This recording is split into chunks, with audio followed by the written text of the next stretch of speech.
Welcome back to another episode of Elevated Dialogue on the Uncle Junior Network. I am your host, the Uncle Junior. My co-hosts are Antoine, the other artist Christopher, Victor the Code Viziant, and Dwayne Coach Dwyer. And welcome to the show all the way from the first two episodes, the OG himself, Dr. Thomas Rashad Easley. Um, One of the biggest challenges men have always faced when looking to succeed is distractions. Distractions come in many shapes and forms to include women, ignorance, and even family. No matter what, in order for us to become the best versions of ourselves, we have to minimize those distractions. Or do we? Imagine a driver on the highway going 70 miles per hour. They're in their vehicle, listening to music and texting their spouse. This is a huge distraction that can end badly, not only for this person, but possibly for other people in another vehicle. On the other hand, you can be running at 0500 in the morning, listening to the Empowering Perspectives podcast and getting distracted by a thought that leads to a vision. Distractions are never going away. You like that one, Coach? I do. So the first question of the day is going to be, how do distractions hinder us? And Vic going to start off with it. Going to start us off today. There we go. Word. So when I saw the question, I always try to think of it in both a positive, neutral, and a negative setting, right? And I think the word "this" is meant to take away, but sometimes, depending on the rest of the context, and I like the fact that you got distractions and then hinder us, right? So this is how my brain goes through, in processing it. So I immediately came up with a negative takeaway, and they divert resources unnecessarily with the least return of personal time and energy. The least ROI, so meaning like return on investment. So you dedicate a lot of time, money, resources, conversation, and it turns out that none of what you exchanged, you can even act on it. Whether it be for administrative reasons, whether it be for a lack of transparency, like when you start going through, like, what's the weight of the conversation you're having, and then what's the return on the investment of the energy, then that's when you got to put it in the category of being a distraction. I think when you start talking about distractions and they never come, and you never being free of them, you have to set parameters and boundaries in place so you can filter them, because you can't just pretend that nothing is going to change again, because change is inevitable. Change is the only constant. So there will always be a distraction.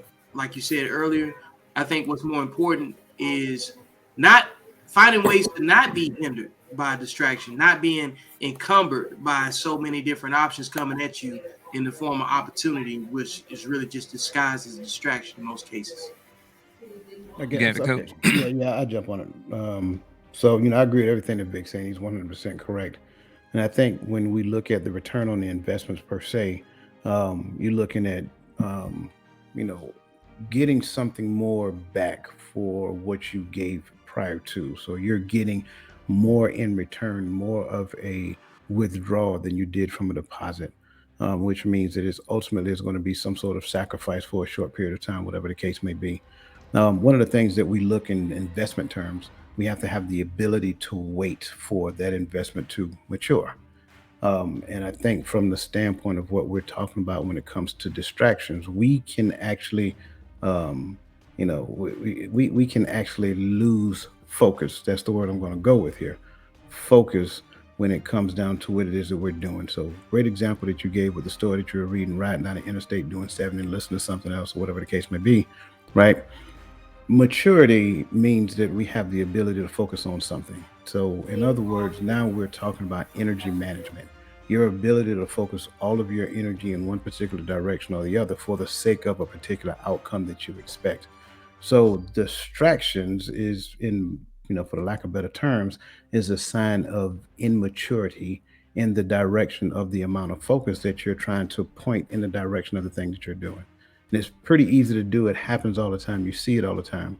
You'll be at the dinner table, and the next thing you know, one of your kids put out a cell phone. Instead of paying attention to the family, talking to the family, engaging in conversation, they're focused on Instagram, Twitter, whatever the case may be. More concerned with what's going on someplace else as opposed to investing the time, energy, and effort to actually connecting with the people that's within close proximity. Those are the most important people that you got in your life right now, the ones that are sitting right there. So it's easy to consider your ability to maintain focus as a sign of maturity. So when you start talking distractions hinder us because it makes us divert our focus, right? When you start, focusing on more than one thing, and this is, and I go back and add another piece. One of the things I would like to say is that people, for whatever reason, they believe they can multitask. Well, I don't believe that you can multitask. I believe what ends up happening is that you literally turn on and turn off focus from one thing to another, not focusing any amount of energy on one particular thing at one point in time. So, case in point, you could be talking to your wife, you could be talking to somebody else, whatever the case may be, and then next thing cell phone go off or something happens over here, and you're automatically distracted. It catches your attention, and so now your focus is off. So again, when I hear the word distractions, I automatically think focus, right? And so it hinders us because it pulls the focus away from the thing that we're investing. Going back to what Vic said, from the thing that we're investing time, energy, and effort into. Okay. I like the way that you all have described it is what I really take from it is it seems like the focus and distraction in a way with the actions that's behind it is kind of the same thing, right? It's like the thing that I'm focused on means that I'm focused on that and I'm not distracted by something else. And so then if I'm distracted by something, then it's basically the thing I should be focused on. I'm focused on something else. And so one of the things I was just having a conversation with a friend of mine yesterday, and we were like asking each other at the end of the conversation, we were like, well, what are you focused on and what are you distracted from? And so it's like if you're focused on, it's like you said, Coach. You're technically always focused on something. That's the thing. The reason we were having a conversation because I was talking about how in church, I said we spend a lot of time telling people how to feel, sometimes how to move, but we don't tell people how to think.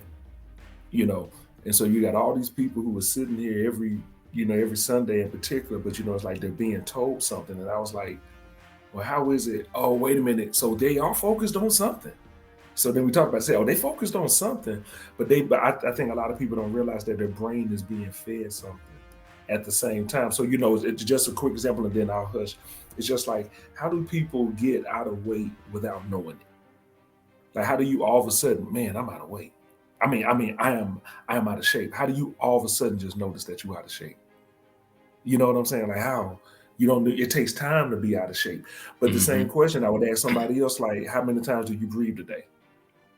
So a lot of people couldn't answer that. So, like I said, I think that the focus and the distraction are kind of simple. They're actually similar.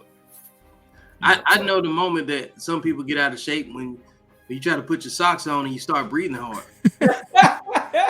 That's when you're out of shape. You know what I'm saying? You got that random sweat that just pop on your head. You know what I'm saying?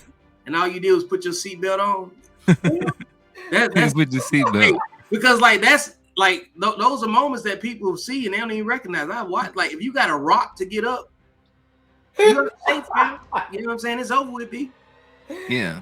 Think about how many times you've been distracted. Think about how many times you've been distracted from your goal in order to get that weight to where you put on your socks and you heavy breathing. Like there's a lot of distractions that went into your life, or maybe lack of focus that went into you being, where you are now. But you got, Antoine? But going off of what Dr. Easy said, they were distracted from their weight, but they were focused on something else. Some sort of stress, something had them so stressed out to where they forgot all about weight management. So I love where Dr. Easley went with that, because I agree 100%. Yeah. What you got, Antoine? You know what? I would like to say that in modern times today, there's more distractions than it is today than it was when I was younger. And I think people were more focused back then. compared to today because they didn't have that many distractions, right? You go to work, come home, one TV. There was no, internet. There was no computers. There was no Facebook and all this stuff to pull you away, right? And I think that led to a lot of obesity. I mean, people used to play in the parks. They actually had to go to a park to play and meet your friends. Today, people are on their PlayStation downstairs as a distraction while they have chips next to them. There's so many ways there's so many things today that distract you to put on the weight, right? Before you actually had to go to a gym. Today you can put on YouTube when you feel like it and say, I'm going to do a couple of sit-ups with somebody or dance along on a screen, right? So a lot of the modern technology took away the ability of you functioning as a human, right? I mean, going up the stairs today is an effort, right? Because everything comes to you on your computer downstairs. You don't really have to walk nowhere. I mean, you got Uber Eats now, so you ain't driving, you ain't walking to your car. You got the little scooter now, right? So technology in modern time took that away.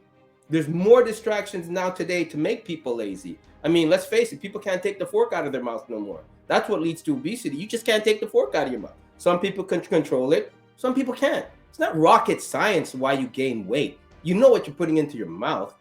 I mean, there's fast food joints on every corner, right? And it's more expensive to eat fast food than it is to eat healthy. Let's face it. It is. It's more expensive. You can buy, what you can buy for $6 when you go to Burger King, and then you walk into Viata and you got chicken, 12 legs that you have to cook for yourselves at $3. Walk into where? Where? I thought it, You he don't have said it over there? Viagra. Viata is a store. Viagra. I thought he said Viagra. Viata. It's I a heard Viagra, Spanish I'm store. sorry. over I hear here. Viagra too. I did. Sorry, it's Viata, but it's a Spanish store, right? So Do they sell Viagra? So, I'm sorry, man. no. But what is yeah, it? so It's a grocery store. it's but it's really good because a lot of people that train go there because the chicken is not the chicken's really cheap. It's really, really cheap, right? So everybody shops there for their meats compared to Ralph's, Vaughn's, and all those other mainstream places, right? So they go there, and the meats are really good, and sometimes it's pre-cooked for you, and you just have to bring it home, maybe boil it or put it back in the oven for another 20 minutes, and you Boil, Antoine. Huh? Right now, Antoine's demonstrating a distraction. Yeah, we talking about boiled He's talking about chicken. boiling a chicken. You see Yeah. Well, you know what I mean. You lost me Anyway, there, Antoine. so- He's so a real the world thing is this. application. The thing is this. Modern times, modern technology made distractions a big thing today. It was not like that when we were back in school. Back in school, you came home, boom, homework, watch TV for an hour, go to bed, wake up the next day and do it again. Today, you don't have that. Today, you watch, your TV, you're talking to your friend in your room, you're on your computer, on your phone, distraction again, right? You go to school, what are people doing? Everybody has their phone on their desk. Teacher has to tell you, put your phone away. You have a distraction listening to the teacher, right? And people don't even know. You ever see people's handwriting today? Their handwriting? They don't. You look at it, you're like, what is that chicken scratch? Like, are you serious right now? When was the last time you sent a letter? Right? People don't move the way they moved back in the day, right? You have these fat fucks walking around going like, what the shit? Seriously, it's like you look at some of these people out there and you're like, holy shit, man, what did you do to get like that? Spandex is not an everyday thing, right? You can't wear a dress looking like a curtain. You can't wear pants. You can't wear pants looking like overalls all the time. I mean, have you seen the size of these people today? It's like, who's feeding you? Right? Because I know nobody's cooking that good for me. So I just think that distractions is what made people lazy and what made people not move anymore. And that's it. That's what it is. Modern day technology took away movement. You don't even need to walk anymore. Look, the scooter's at the corner of my place right now. You just need that app, scan it. Did it take away or did it provide more options? It took away. It provided more options for you to get where you need to go, but it took away your ability to actually lose weight and function because you don't need to function the same anymore. If I Is that not a choice? No, you take away your choice. Man, how many people walking? Yeah, they have the choice. They can pass by the scooter. They don't have to use it. But the average person today uses it because it's there. But if it wasn't there, they'd have to walk. It's like the cars today. You can't open up a car and try to fix the engine. You're like, what? I mean, today some would argue. Ask any mechanic. The first thing he does when he pulls your car in is plugs it in, see what's wrong. He doesn't search the hood, turns it on, tries to drive it around the corner to see if it works. Some would say that. Some would argue more on the efficiency side. There's a trade-off. You know what I'm saying? Like, yeah, I think personally, I think that the more options you get, yeah, you have the awareness of more distractions potentially, you know. But I think if you're focused on something, if you got to have something that has the majority of your attention, you know, so you can prioritize your distractions. You see what I'm saying? Like if you were focused on, like, for instance, you're an artist. It doesn't matter about Facebook, YouTube, or whatever else is going on. You said countless times when you're in your zone, nothing can distract you, right? Right. So I would say that there's always a group of people that make the choice to be distracted depending on what it is that they are interested in.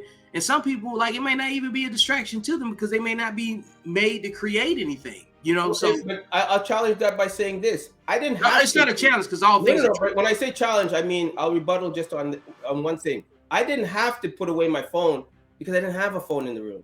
See, the little extra effort that you go to look to put away your phone, you're gonna check for that text.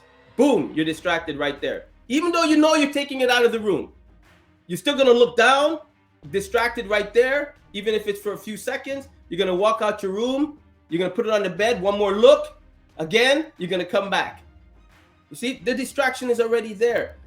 People's willpower are being taken away by modern technology. You don't need willpower anymore.